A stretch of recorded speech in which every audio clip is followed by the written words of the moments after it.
announcement of his future role in the board administration. Let's take a listen. Good evening, Salisbury. I want to start by saying thank you to all of you who came here tonight. Thank you to all of you who have supported me through this process or some part of it. I want to say thank you to Lily and Olivia. Thank you to Joe and Eva and Owen. Thank you to my mom and dad, Jesse, Justin, Brooke, my nephews, my friends, my coworkers, and my colleagues. At 10 o'clock this morning, Governor-elect Wes Moore announced that he had selected me to serve as the next Secretary of Housing and Community Development for the state of Maryland. My governor asked, and I said yes. Of course, this means that I must step down from what was my lifelong aspiration, to be mayor of my hometown, to make it better than I found it, and to help it shine. And so today, I announce my resignation effective January 27th, 2023. As I shared with the City Council in my letter notifying them of my resignation, I find no joy in leaving the job that I feel I was born to do.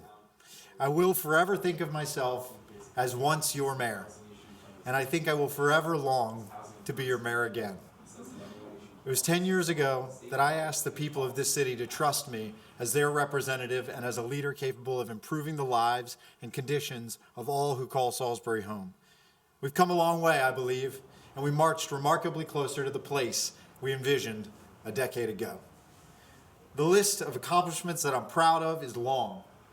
We changed the way government worked and how government communicated. We navigated changes in media, the post-blog world. We navigated changes in demographics. We became a majority-minority city. We even navigated 3 record floods, a tornado, and an earthquake. We navigated changes in American justice and policing. We navigated the worst pandemic known in a century. And like the professional jugglers that we are, we navigated even a combat deployment to East Africa on top of it all. I'm so proud of the many achievements that have largely been forgotten because of the big changes we've made. But I always take pride in eliminating old parking meters, refurbishing the Lemon Hill standpipe, establishing our customer-friendly phone line, providing police officers with outer carrier vests, and adorning the mayor's office with local art. There are hundreds more, and I'm proud that we left no stone unturned. In thinking about how far we've come since 2013, it's hard not to start with the physical changes. We rebuilt the Riverwalk and the entirety of Main Street, including 100-year-old pipes, all the way up to new street lights, new brick, and new benches. We brought life back to forgotten spaces, including the Labyrinth, a dog park, games park, and our beloved Riverwalk Amphitheater. Investors saw fit to construct nearly $650 million in new housing, shopping, businesses, and industry in our city in the last 10 years, capping off our boom with the rise of Salisbury's 2 tallest buildings, the Ross 1 and 2, further closing the gap between our community and our university. We built a new fire station. We built the Riverside Circle. We built hundreds of new signs with unique and beautiful branding and protected bike infrastructure that has no doubt saved lives. Most notably, I think, we built the Newton Community Center and the Truett Street Community Center, fulfilling our first promise, and that was to build spaces for young people to be safe in after school. We also built a wastewater treatment plant unrivaled by any other in the Chesapeake Bay watershed. We turned around decades of misfortune and mistreatment of the Wicomico River. We adopted and implemented a stormwater utility and recently banned single-use plastic bags, cementing our commitment to protecting our limited and sensitive water resources. We restructured government to better and more efficiently serve the people of Salisbury, creating a deputy city administrator position, consolidating all permitting into a one-stop shop, and shifting around teams to align our structure to the needs of our citizens. This process created new departments, including arts, business, and culture, housing and community development, field operations, waterworks, procurement, and infrastructure and development. The department heads have collectively met every other week to coordinate and synchronize their efforts and report according to the Result SBY metric system for the last 8 years. Team building has not been limited to leadership alone. Throughout the last 10 years, I've worked hard to build a sense of esprit de corps and unity that didn't previously exist in city government. All city vehicles and uniforms share branding today. Since 2015, our staff has met together twice a year in all staff meetings to celebrate one another's achievements, discuss policies, and have open Q&A with me about city employees' concerns and issues. We've also resurrected the annual holiday party every year. We created a baseball game. We go to the Shorebirds together each summer. We established a retirement gift program, a Mayor's Award program, and an Employee of the Month and Employee of the Year acknowledgement. Perhaps more notably, we are just capping off our 10th year of the predictable pay plan, whereby every city employee received a pay increase each year that they worked for the city of Salisbury in that decade. And just this year, I asked our city council to amend our charter to extend collective bargaining rights to our city employees. Not only did they do so unanimously, they've also begun the process of adopting a labor code to put it into process to sign contracts by the end of this year. I'm proud that our care for our employees did not come with the introduction of pain for our residents. Over my 8 years as mayor, I proposed no tax increases, and we continue to expertly manage our limited resources. For 6 consecutive years, we've won the Government Finance Officers Association Award, Budget Award. For 6 consecutive years, we achieved a perfect or no-note audit. The city government wasn't the only entity that fared well financially over this time. Home values skyrocketed, more than 50% in our city as more people demanded to live here. We became the #1 destination for people moving out of Washington and Baltimore. Our population growth continued unabated, as did our job growth. Household income rose over 25% during that time. Our gross metropolitan product rose over $25 billion in that same time period. It rose above our pre-pandemic peak faster than almost any other MSA in America. While we can ascribe that success to much, one thing we can forever be proud of is that we started at our center. We never let the heart of our city down. We have never reaped more benefits as a collective because of that. In the last 10 years, we opened our downtown visitor center. We saw vacancy in downtown buildings drop to near zero. We watched our lifetime average of 2 to 3 restaurants, bars, or bakeries rise to 22 in the downtown. We sold or awarded a contract on almost every surface parking lot in our downtown.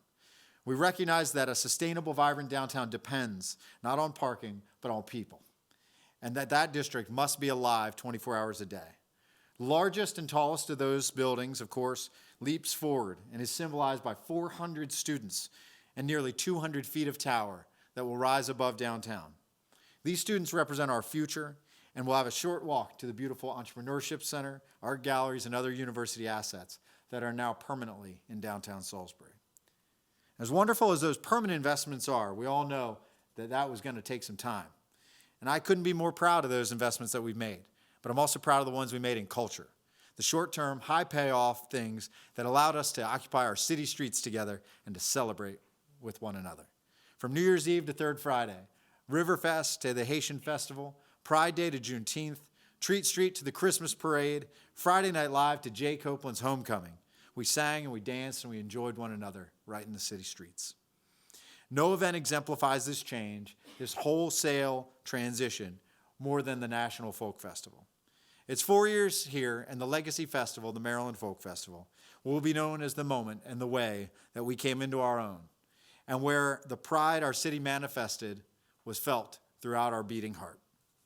I'm immensely proud of the way we polished ourselves over the last 10 years, whether with our return to twice-monthly street sweeping, our 24-hour pothole patching policy, our citywide signage, our rebranding, our investment in marketing, our website, even the domain name. All those efforts have changed how we are viewed and how we present ourselves. But we've readily taken on big challenges as well. When faced with rising 911 calls and stresses on our emergency room and emergency medical service, we launched one of the state's first mobile integrated healthcare programs, SWIFT. And SWIFT has helped keep people out of the hospital, keep people out of the ambulance, and it's helped lead to longer lives and healthier people. After a very difficult decade of record violent crime in the early 2000s, our chief and our police department hammered away slowly and steadily, seeing crime decline 50% over the last 10 years. The Salisbury Police Department has navigated the delivery of a co-responder mental health service program, the addition of 10 additional police officers, the replacement of all weapons, shifts to SUVs and shift to outer carrier vests, expansion of less lethal weapons, and implementation of body cameras for all officers. They did all of that, while navigating a wholesale change in America's trust relationship with its police. Maryland's complete rewriting of the criminal justice system, and many trying moments including the loss of one of my best friends, Bull. And they did it proudly. In the closing days of my time at the helm of the city, we are recognizing and have recognized that we're in the midst of a housing crisis. We met that crisis head on by creating the Here's Home legislation. That effort to make more housing available for more people has scaled in a way that no other housing program in the state of Maryland has. Remember also that we built the Housing and Community Development Department from scratch here in the city. We also led the nation as America's smallest city with a Housing First program to commit to permanently house the chronically homeless. And as I did 10 years ago today, I ask for you to now have faith. I want you to have faith that not only did we make great decisions or the right decisions every chance we could, not only did we try to do our best, but that we will be fine and even better in the days and years to come. We're going to continue to rise to our potential. We are not the worst days that we have, not as people, not as a city. We are not our worst condition. No words or aspersions can drag us down. We will continue to ascend. We'll do it without fear, without apprehension, without apology, and without slowing down. We'll do it without me carrying the torch. We will. I relinquish that torch, not because I no longer believe. My passion for this city is never going to be extinguished. The flame, believe me, is going to live on right here. And no title, and no job, and no change is ever going to undermine that. But in order to move forward, I must hand the torch that was lighted 10 years ago, or perhaps longer than that, over to someone who can be trusted to breathe oxygen into the flames. And there is no doubt that the man to carry that torch as I step away is Jack Heath. There is no person better briefed, more knowledgeable, or more prepared to preside over the operations of the city. He's been a CEO in the business world. He was a CEO in the nonprofit world. He has been a tireless advocate for those with disabilities, an engaged neighborhood representative, a volunteer firefighter, and your city council president for the last 8 years. For those who don't remember, in January of 2013, he and I simultaneously began our course in Salisbury politics as opponents. Jack and I saw the dysfunction from different eyes in city government. We saw the behavior and the rhetoric as antithetical to all we know Salisbury can and should be. Jack often says that we finished each other's sentences during that campaign. I think he just means that he was a great teacher and I was an okay student. It was not mine nor his immediate objective to beat one another. Rather, it was our objective to eliminate petty and distracting discord from Salisbury politics. And while that remains an objective that ought to be front and center nationwide, it's one that I know will remain steadfast in this community. My charge now is to you, the people of Salisbury. Stand behind and alongside Mayor Heath, President Boda, Vice President Jackson, and the City Council as they continue to lead our city forward. And know this, as I step into the role of the Secretary of Housing and Community Development and a member of Governor Moore's cabinet, I also step back into the ranks of Salisbury resident. I'm not going anywhere. I won't be leaving you, Salisbury. I will still pay my taxes here. I will still fill my gas tank here. I will still raise my children here. We will still fill our bellies here. And we ain't going to stop caring about this place. You will see me in the grocery store and running off what I purchase right in city businesses. My friends, I love you all. This has been the honor of my life. Thank you. I introduce to you Mayor Jack Heath.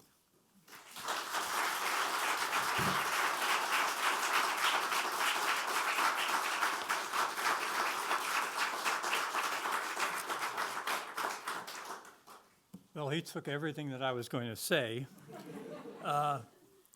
so mine won't be as long as his, but I do want to go back to 2013.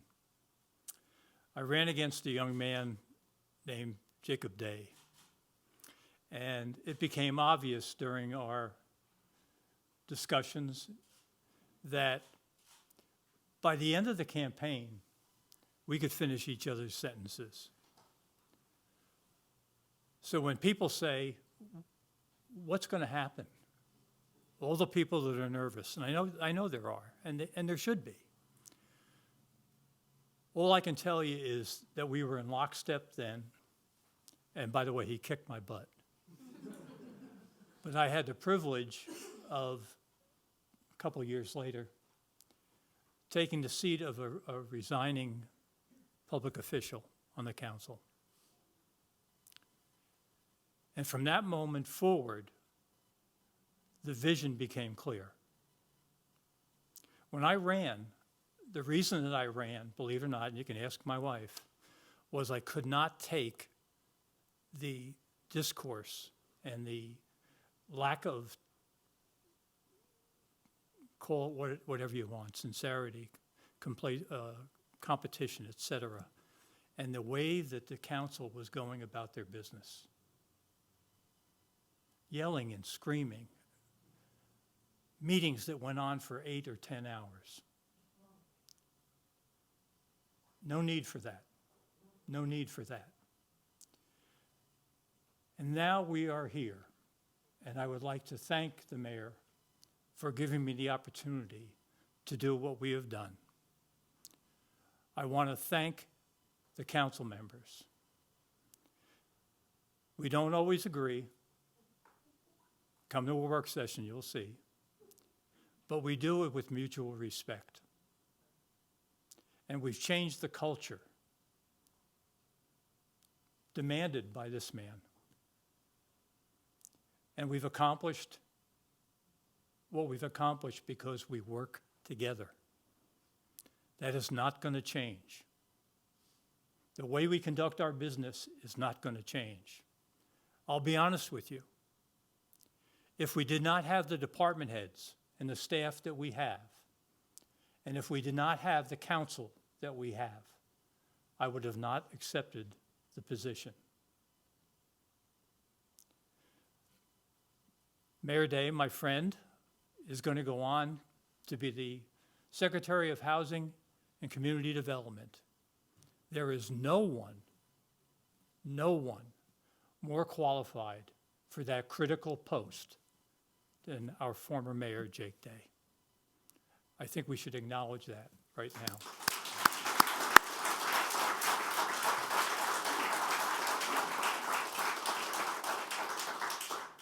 In closing, I would just like to say, you can expect us to keep the vision going. You can expect us to keep civility going. And Mr. Boda, if you don't keep the meetings at an hour, you'll hear from me. But thank you again to everyone. Thanks to the mayor. And let's congratulate him on accomplishing what he was able to accomplish. And believe me, in this kind of atmosphere, it's not easy to do anything and get it done, but he's done it in 10 years. We thank him once again. God bless all of you. I look forward to working with each and every one of you, and let's go get it. Thank you.